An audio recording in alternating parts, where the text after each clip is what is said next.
What is up, guys and girls? Welcome to another episode of the Nonstop Review. I'm your host, as always, Devon, and joining me equally as always is Rick. Hello, everyone. Those of you familiar with this brand of the show know we don't like to mince words, so with that in mind, Rick, what are we doing today? Steven Universe, Season 5, Episode 16, Letter to Lars. 3, 2, 1, and go. The crystal gems. Alright, listen, Rick, you got to replace one of the crystal gems with Danny DeVito. Who do you pick to make it the funniest? Probably Pearl. Oh.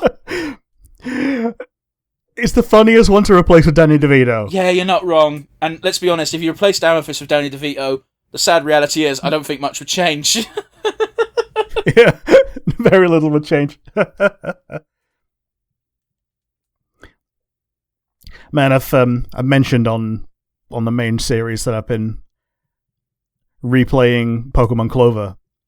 The Professor is essentially Danny DeVito. Oh, cool. The lab has the theme tune of Always Sunny in Philadelphia. Oh.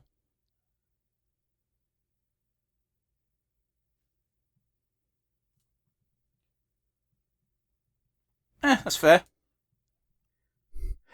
I'm pretty sure at the end of this episode it cuts to Steven's head poking out, reading the letter over his shoulder. Ha!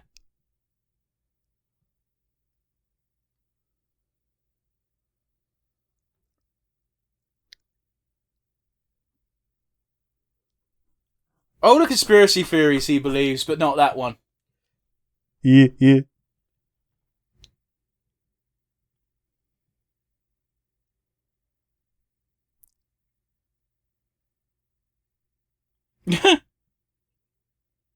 Oh, fuck me.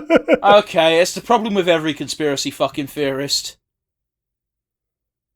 That's just what the government says, man. I'm genuinely surprised that he cares so much. Oh, okay, never mind, that makes sense. Oh, yeah, okay, yeah. He was tearing up, so I legitimately thought he might have had some feelings, but no, he's just jealous. Yeah, he's just having main character syndrome. He is Bloodstone. Yeah, he is. Or he was.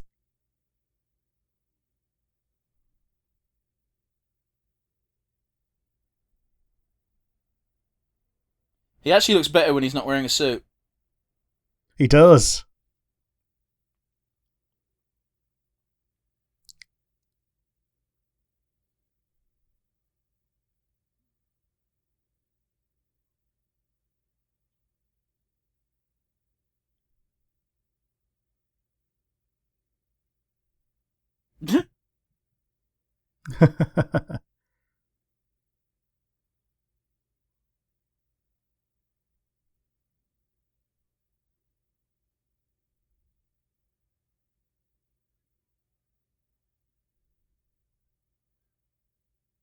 I like how Dewey's here still to kind of contribute, even though he's not in charge. Hmm. Like, I don't think Dewey's even making these inputs in order to detract from what she's saying. It's just a realistic concern you need when making these plans. Yeah, I think he's actually trying to be helpful.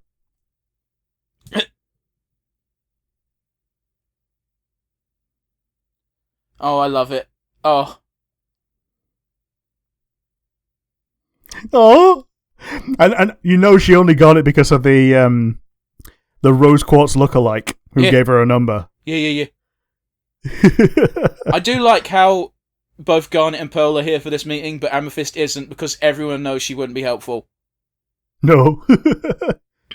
Either that or she is here and she's in the back eating all the ingredients. You of the know what? pizza That shop. is up her alley, isn't it? Yeah.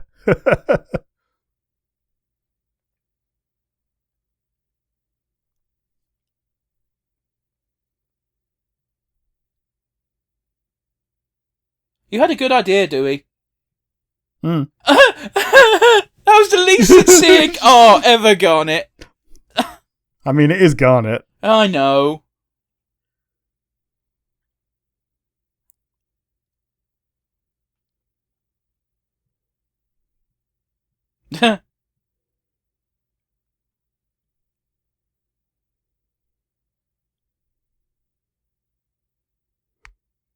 Is Dewey trying to be the ghost to help them. Oh, yeah. Not ha-ha scary. Oh.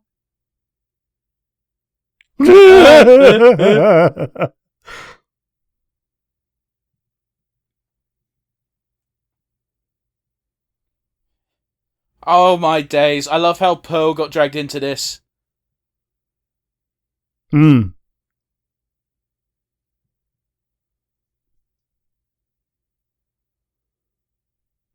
Oh my god.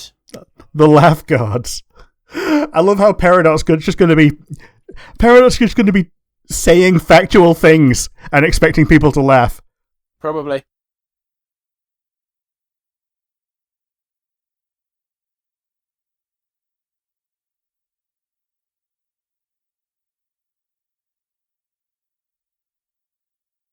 Amethyst is clearly not giving a fuck. No.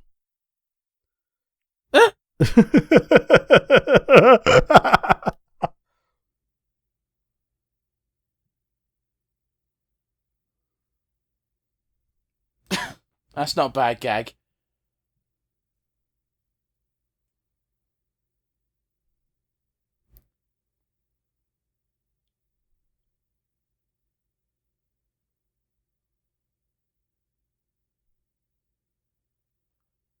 Is that how you hold a plunger? Because, you're doing it It is wrong. if you're a shit mime. Pearl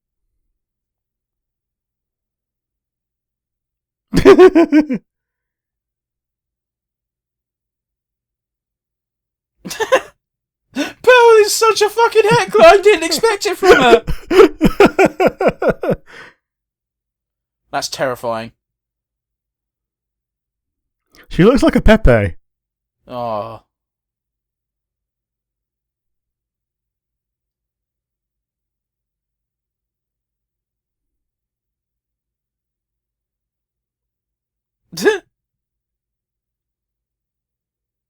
They'd done that before? Yeah. Yeah.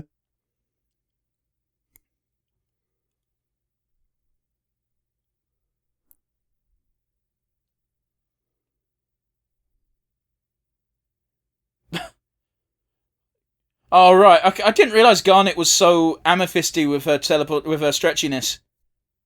Yeah. Yeah, because being the mayor, he would also be a rich person. Yeah. So he could join in on rich person sports.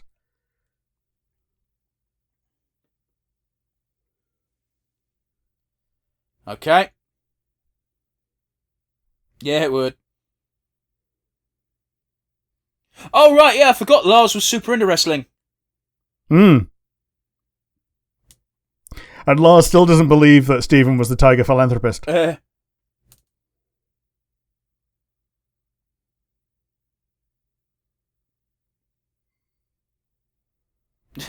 Right next to the old one. Yeah.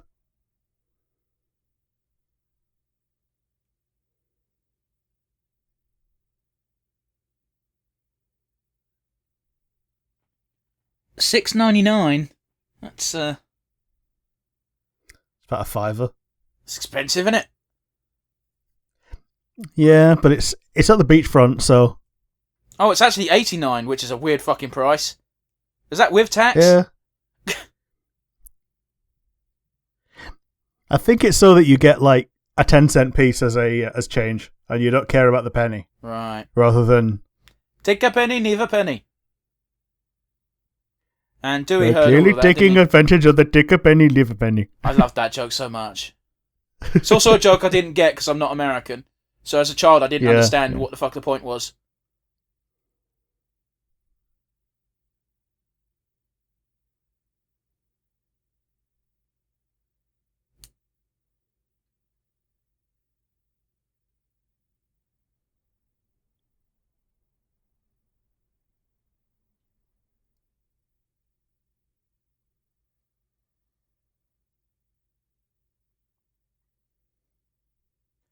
There's no reason why you can't dress in a suit if you want to dress in a suit.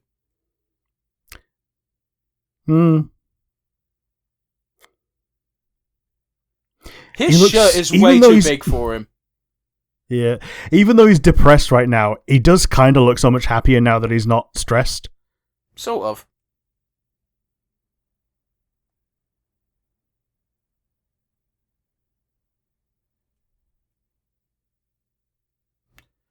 Okay, we're gonna ignore that? Alright.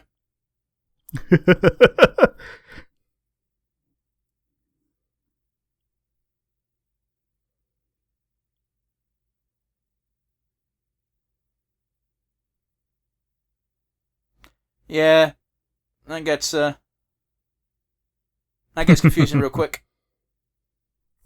Yeah, if you call everything Dewey, It's why Alexander got a bollocking for his cities. Well, it's true, he named every fucking city Alexandria after himself, and the only one that mattered was the one in fucking Egypt. Yeah. And you got a bunch where they weren't called that, but they were called that, but in the local tongue.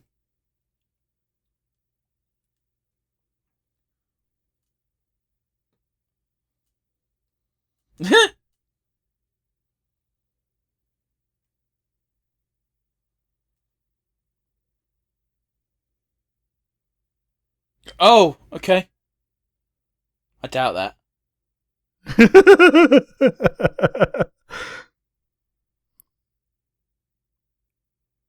I like how he's just like, okay, well, if the thought was... Old Lars would not have said that. Yeah, old Lars wouldn't have taken the thought that counts as a valid way to continue a conversation. Pretty much, man. Old Lars was a fucking dick. There, I said it. Controversial opinion, I know. But yeah, that wraps up that episode, and I gotta suspect probably Lars' story for a good couple of episodes. Hard to tell. Then again, the next episode's called Can't Go Back, so that might be relevant. Anyway, I'm waffling. Rick, what did you think? It was fine. Like, it was slower than previous episodes recently, even the one where Garnet was just having an existential crisis. I don't think it's possible to have more of a Mayor Dewey episode than this. But yeah, how about you? What do you reckon? It was good. It was slow, but it's fine. It's basically it's both a recap as to what's happened on Earth during Lars' adventure and pretty much when Stephen went into space for the first time, as well as giving an update as to what's been happening off screen. Yeah, I mean, this was basically as much of a recap for Beach City as the one with the off-colors was a recap for the lore. Yeah, that's a good way of putting it. Although this entire episode was quote-unquote recap, whereas only about half that episode was lore. Yeah. But yeah, it was fun. So the important thing to ask first, Rick, is do you have a standout favourite moment? Pearl heckling. Yeah, okay. Like, I think the stand-up section was possibly the best section that they did today. Not least because it showed how desperate Dewey was for attention. Or for, well, not so much for attention, but something to do. He wanted to feel useful, and I think that's a thing that a lot of, as you get older, people tend to want to feel useful more. Yeah, and then Pearl eventually revealing, at least it's better than last week. Which, you got to give Pearl and Stephen credit for going more than 1 week, despite the fact it's clearly shit. But then again, Amethyst is in it, and they probably more want to support her than anything else. Yeah, Amethyst and Peridot. I don't think Pearl really cares about Peridot. Then again, Peridot's home alone right now, ain't she? So. Oh, that's true. They might have bonded a bit more. It's just the last interaction I remember the two having was Pearl getting pissed off because Peridot was calling her an object. Yeah. And while they kind of moved on and were amicable, that doesn't make you friends magically, you know? Yeah, Peridot bonded with Amethyst and Garnet and not with Pearl. It'd be nice to think that they might have done some bonding off screen, but it's not an assumption one should make. Yeah, I think they just swept the animosity under the carpet and then just moved on without bonding, which is kind of how you deal with a lot of people at school, I think, really. But yeah, how about you? What was your favourite moment? I mean, the unfortunate reality is it's going to be the same scene, and that was Amethyst just straight up turning into a plunger, because if we're doing improv, why would you not make use of this ability? Yes. And yet, despite this, Jamie still got mad. And it's a shame, because the funniest thing was her turning into a plunger. But yes, we have to add to our ever-elusive and ever-expanding MVP board, Rick. Who are you putting up there? I think it is actually Stephen, because he's the one that took the time out of his schedule to recap Lars on everything that's been happening. Without him, there wouldn't have been the letter, and there wouldn't have been the narrative. Yeah, I get you. So possibly for the first time this season, Stephen is going up there. I can tell you for free, it is the first time he's going on there.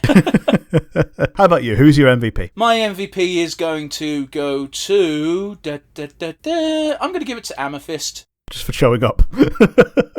Pretty much, man. Like, she wasn't in the episode at all, except for the best bit. Yeah. Honestly, I was tempted to give it to Pearl because she was a bit more impactful. But yeah, Amethyst hasn't really had much of a chance to shine this series. Like, pick any of the 4 gems we saw this episode, and you could give it to any of them, I think. But I'm going to give it to Amethyst. Yeah. I can't wait to see more gem shit. I feel like this is almost definitely a nice little bow to wrap up the townie shit, at least for a while. But that's not the first time I said this on this show, so I'm probably wrong. Yeah, the townies are boxed up for an amount of time. Yeah, exactly. But that's going to be it from us today. Join us again next week where we get another first part of a 2-parter. Yep, see you later, everyone.